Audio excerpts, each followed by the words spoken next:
With the rising cost of electricity, people are looking for alternative ways to save on electric bills, and one source they turn to is solar power. Is powering your home with solar energy worth it? Let's find out in this episode of Straight from the Expert.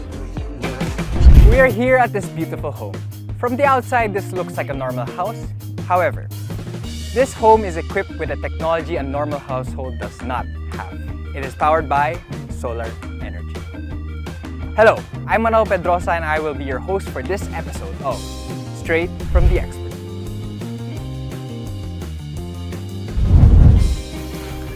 Hi, I'm Francis Cruz and I'm an owner of solar-powered home. On the roof, there are 20 solar panels and they power the whole house. 100% of the energy we consume comes free from the sun. In this beautiful day, I'm joined by Viktoria, the country lead of LONGi. Hi Victoria, thank you for joining us today.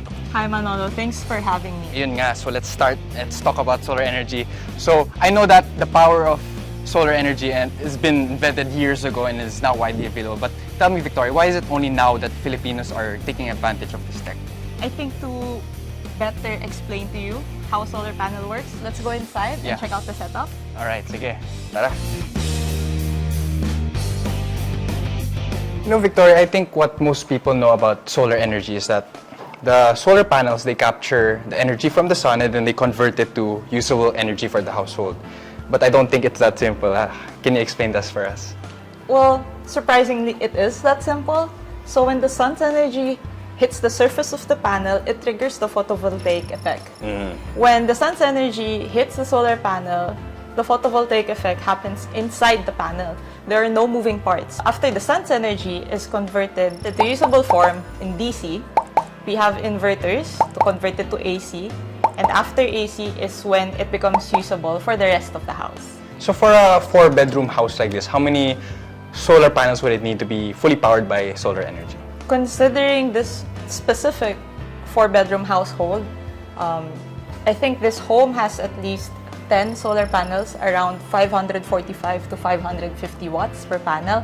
But the amount of solar panels installed in the roof will depend on its rated capacity and the individual consumption of each house.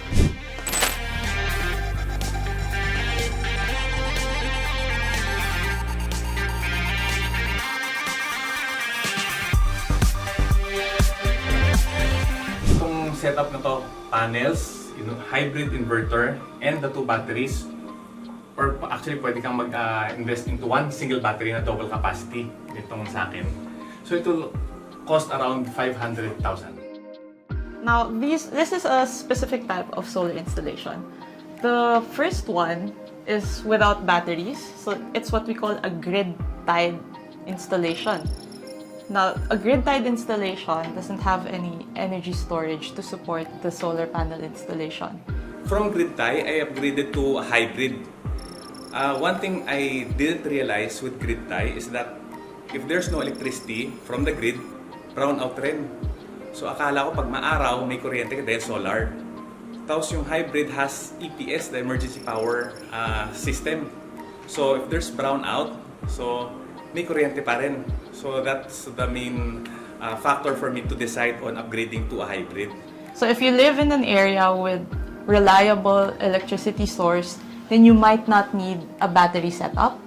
But if you do live in an area where the electricity source isn't as reliable, or it's something that's still being improved on by the utilities or the government, then it might be a good choice to have batteries. So for any solar installation, what is typically needed is, of course, the components, which you can buy locally, as an experienced installer.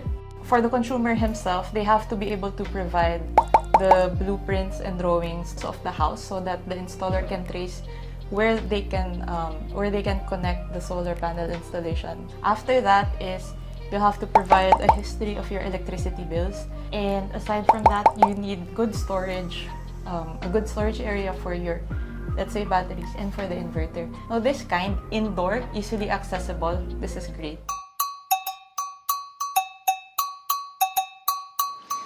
So ito, Victoria, yung kitchen. Ito yung kailangan talaga for a full solar power setup. You got your lights, ref, microwave, all these appliances.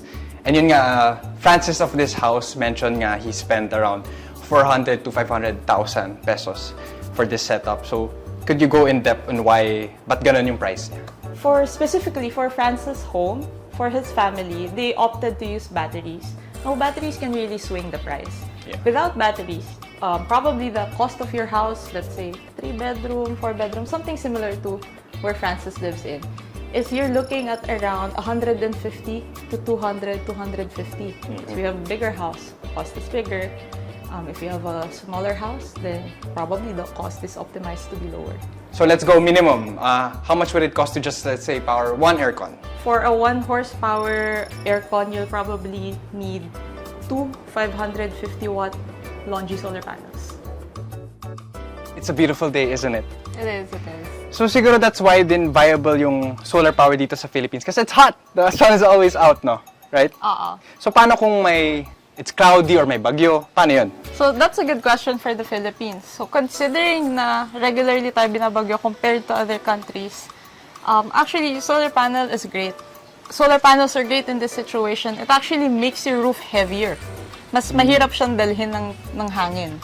There's more force to bring it down if properly installed. Let's say cloudy, super cloudy, bagyo, nag-generate pa rin ba ng kuryente yung solar panel? Yes, pero not as much as when it's a clear day.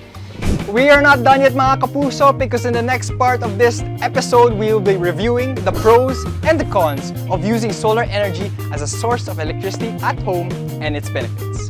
For now, let's conserve our energies and we'll see you in the next discussion.